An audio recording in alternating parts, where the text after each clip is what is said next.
થોડા દિવસ પહેલા ગુજરાતમાં કોળી એકતાની ખૂબ વાત થતી હતી। નવનીત બાલદિયાનો કેસ, એના પછી બધા જ આગેવાનો ભેગા થઈને એક જ વાત કરતા હતા કે આપણે બધાએ ભેગા થઈને ન્યાય અપાવવાનો છે અને કોળીએ બધાએ ભેગા થઈને એક થવાનું છે। એના પછી એક કાર્યક્રમની જાહેરાત પણ થઈ હતી। કાર્યક્રમનું નામ હતું બાપજીના દિલની વાત, જેમાં મોટાભાગના ગુજરાતના કોળી સમાજને ભેગા કરવાની વાત હતી। એ કાર્યક્રમ પાછો ઠેલવાયો, પણ એ કોળી સમાજ જે એકતાની વાત કરતા હતા, એ કોળી સમાજના બે નેતા, અને એવું કહેવાય કે બે બહુ જ મોટા નેતા, ભારતીય જનતા પાર્ટી સાથે જોડાયેલા નેતા, એ બંને વચ્ચે કોઈક વાતે ડખા થયા છે। કઈ વાતે ડખા થયા છે અને કોણ નેતા છે? તો કુંવરજી બાવળિયા અને હીરા સોલંકી। કોળી સમાજમાં હીરા સોલંકીનું નામ ખૂબ મોટું, કુંવરજી બાવળિયાનું પણ એટલું જ મોટું નામ। સુરત ખાતે એ પહેલી તારીખે જ્યારે બાપજીના દિલની વાત થવાની હતી, એ જ તારીખે સુરતમાં અખિલ ભારતીય કોળી સમાજનો કાર્યક્રમ હતો, બેઠક હતી। બેઠક કુંવરજી બાવળિયાની અધ્યક્ષતામાં હતી, જેમાં કુંવરજી બાવળિયાએ સ્પષ્ટ એવું કહ્યું કે અમુક લોકોને પ્રમુખ બનવાના શોખ હોય છે અને એટલે જ અમુક લોકો ખોટી રીતના એ પદ લઈને બેઠા છે। હવે આ પ્રમુખ કોણ છે? તો એ હીરા સોલંકીની જ વાત કરી રહ્યા હતા। થોડા સમય બાદ હવે એક કાર્યક્રમ થવાનો છે દિલ્હી ખાતે, અખિલ ભારતીય કોળી સમાજનો એક કાર્યક્રમ છે અને એ કાર્યક્રમમાં પ્રમુખ પદે કોણ હશે એની પણ આ લડાઈ છે। એટલે જે કોળી સમાજ એકતાની વાત કરતા હતા, એ બંને નેતાઓના જે ડખા છે એના કારણે બે અલગ અલગ ફાટા પડતા હોય એવું દેખાઈ રહ્યું છે।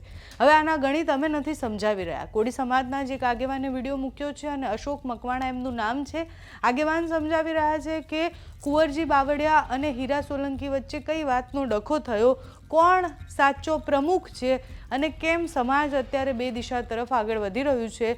પ્રશ્ન એ જ થાય છે કે એક સમયે જ્યારે ન્યાયની વાત આવી હતી ત્યારે બધા જ ભેગા થયા હતા, એના પછી હીરા સોલંકી અને પરસોત્તમ સોલંકી એ બંને પિક્ચરમાંથી ગાયબ દેખાયા, જ્યારે મહાસંમેલન ભાવનગરમાં પણ થયું હતું અને કુંવરજી બાવળિયા ત્યારે ગયા હતા પત્ર આપવા માટે, ત્યારે હીરા સોલંકી પણ એમની સાથે જ હતા।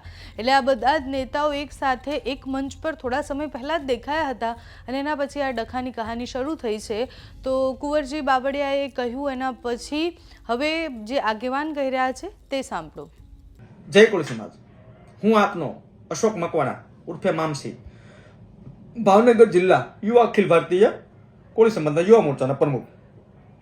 2 દિવસથી ગુજરાતભરમાં અખિલ ભારતીય કોળી સમાજના નામે વિવાદ ચાલી રહ્યો છે। એની હું ગુજરાતભરના કોળી સમાજ સામે સ્પષ્ટતા કરવા માંગુ છું। વિવાદ શેનો છે અને શા માટે થયો એ કહેવા માંગુ છું।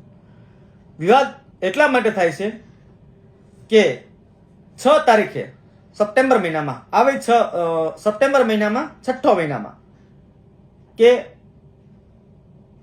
દિલ્હી ખાતે ટાલકોટલા સ્ટેડિયમ ખાતે અખિલ ભારતીય કોળી સમાજના બેનર નીચે અને એ સંસ્થા દ્વારા ભારતભરના કોળી સમાજના લોકો એકત્રિત થવાના છે અને એ કાર્યક્રમમાં માન્ય શ્રી વડાપ્રધાન અને દેશના ગૃહમંત્રી અમિતભાઈ શાહ અને નરેન્દ્રભાઈને આમંત્રણ આપવાનું છે અને ઉપસ્થિત પણ રહેવાના છે। આવો કાર્યક્રમ ગોઠવાનો છે। તો એ કાર્યક્રમમાં દરમિયાનમાં કે ત્યાં મંચ ઉપર કોણ બેસે, તો મંચ માથે જે તે સ્ટેટ એટલે કે જે તે રાજ્યના પ્રમુખો, અખિલ ભારતીય કોળી સમાજના પ્રમુખો। તો ગુજરાતમાંથી કોણ બેસશે? તો કે હીરાભાઈ સોલંકી બેસશે। તો હીરાભાઈ સોલંકી બેહે તો કુંવરજીભાઈનો ભાંડો ફૂટે એમ છે ત્યાં નરેન્દ્રભાઈ પાસે। કેમ ભાંડો ફૂટે એમ છે તમને કહું કે અજમેર ખાતે અખિલ ભારતીય કોળી સમાજની કારોબારી મળેલી, ત્યારે એ કારોબારી એ સંસ્થાના પ્રમુખ, મને ખબર છે ત્યાં સુધી, હું ભૂલતો ન ત્યાં સુધી કુંવરજી બાવળિયા હતા, પરંતુ ગેરહાજર રહ્યા અને ત્યાં ચૂંટણી થઈ એટલે પીઠાવાલા સાહેબ બે ફોર્મ ભર્યું। પીઠાવાલા સાહેબને 6 મત મળે છે અને અજીત કાકાને 52 મત મળે છે। તો અંદાજિત 52 મત મળે છે। તો અજીત કાકા બહુમતીથી વિજય થાય છે। એ સંસ્થા ખૂબ સારી રીતે ચલાવી રહ્યા છે અજીત કાકા, અને આ સંસ્થા 3 વર્ષના પ્રમુખ હોય છે। અજીત કાકાની ટર્મ પૂરી થાય છે પછી વિરેન્દ્ર કશ્યપજી એ આ સંસ્થાના પ્રમુખ બને છે અને વિરેન્દ્ર કશ્યપ દ્વારા, એ કોઈ રાજ્યના સાંસદ છે કશ્યપજી, એની દ્વારા હીરાભાઈ સોલંકીની નિમણૂક કરવામાં આવે છે ગુજરાતના પ્રમુખ તરીકે। હીરાભાઈ છે ગુજરાતના પ્રમુખ તરીકે સંસ્થામાં ખૂબ સારું કામ કરી રહ્યા છે। એ સંસ્થાને ખૂબ સારી રીતે ચલાવી રહ્યા છે અને એ સંસ્થા ખૂબ સારી રીતે કામ કરી રહી છે। ત્યારે વાત એ આવી કે 6ઠા મહિનામાં દિલ્હી ખાતે તાલકોટડા સ્ટેડિયમમાં કાર્યક્રમ થવાનો છે, ત્યાં દરેક રાજ્યના પ્રમુખોને બેસવાનું છે. એક રાજ્યના 2 પ્રમુખ બેસીને એટલે કુંવરજીભાઈ આ સંસ્થામાં ક્યાંય ને ક્યાંય બોલી રહ્યા છે. કુંવરજીભાઈ અગાઉ આ સંસ્થા માટે કોર્ટમાં ગયા છે. જ્યારે કુંવરજીભાઈ કેબિનેટ મિનિસ્ટર બન્યા અને અમદાવાદ સરખેજ ખાતે ઋષિ ભારતી બાપુના આશ્રમ સાથે બેઠક થઈ અને ત્યારે કુંવરજીભાઈ બોલેલા કે મારી પાસે સમય નથી અને કેન્દ્રીય ગુજરાતના મંત્રી તરીકે હું કામ કરી રહ્યો છું, મારી પાસે સમય નથી, એટલે આ સંસ્થામાં કોઈ બીજા કોઈને પ્રમુખ બનાવવું પડે, આવું બોલેલા. પરંતુ અત્યારે હાલ હીરાભાઈ પ્રમુખ છે અને ખૂબ સારું કામ કરી રહ્યા છે. પરંતુ નરેન્દ્રભાઈ અને અમિતભાઈ ચા જ્યારે કોળી સમાજનો કાર્યક્રમ લેવા આવવાના હોય અને એમાં કુંવરજીભાઈને ના જોવે એટલે કુંવરજીભાઈને ક્યાંય ને ક્યાંય ભાંધો ફૂટે. એટલે કુંવરજીભાઈ આ સંસ્થાના નામે અત્યારે નિવેદનો જે આપી રહ્યા છે એ પાયા વિહોણા નિવેદનો છે. આ સંસ્થાના ગુજરાતના પ્રમુખ તરીકે હીરાભાઈ સોલંકી છે, યુવા મોરચા તરીકે દિવેશભાઈ ચાવડા છે અને ભારતના પ્રમુખ તરીકે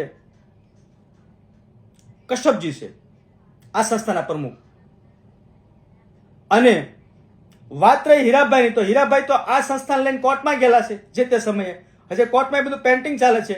જે તે કચેરી આવતી એમાં પણ અરજી કરેલી છે, એ પણ પેન્ટિંગ છે. તો જે સંસ્થા અખિલ ભારતીય કોળી સમાજની ચાલી રહી છે એ બરોબર ચાલી રહી છે, એમાં કોઈ પાયા વિહોણો નથી.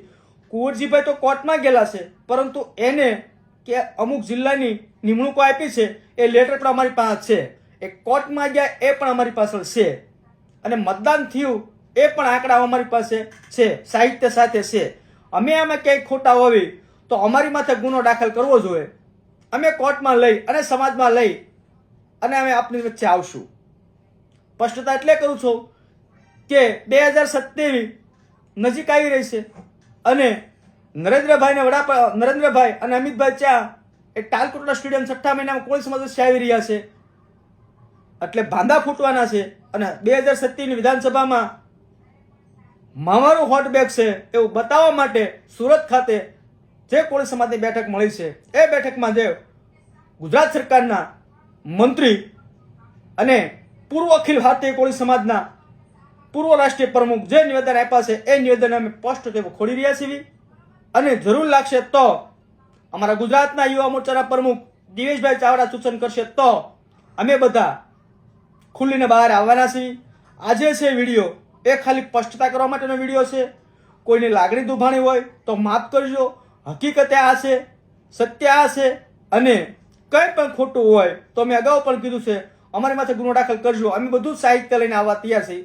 હું તમારો દીકરો સૌ, તમારો ભાઈ સૌ એમ સમજી અને કાંઈ પણ ખોટું હોય તો કુંવરજીભાઈ સિવાયના બીજા લોકો પાસે માફી પણ માંગુ છું. વંદે માતરમ. ભારત માતા કી જય. જય જય ગરીબ ગુજરાત. જય કોળી સમાજ.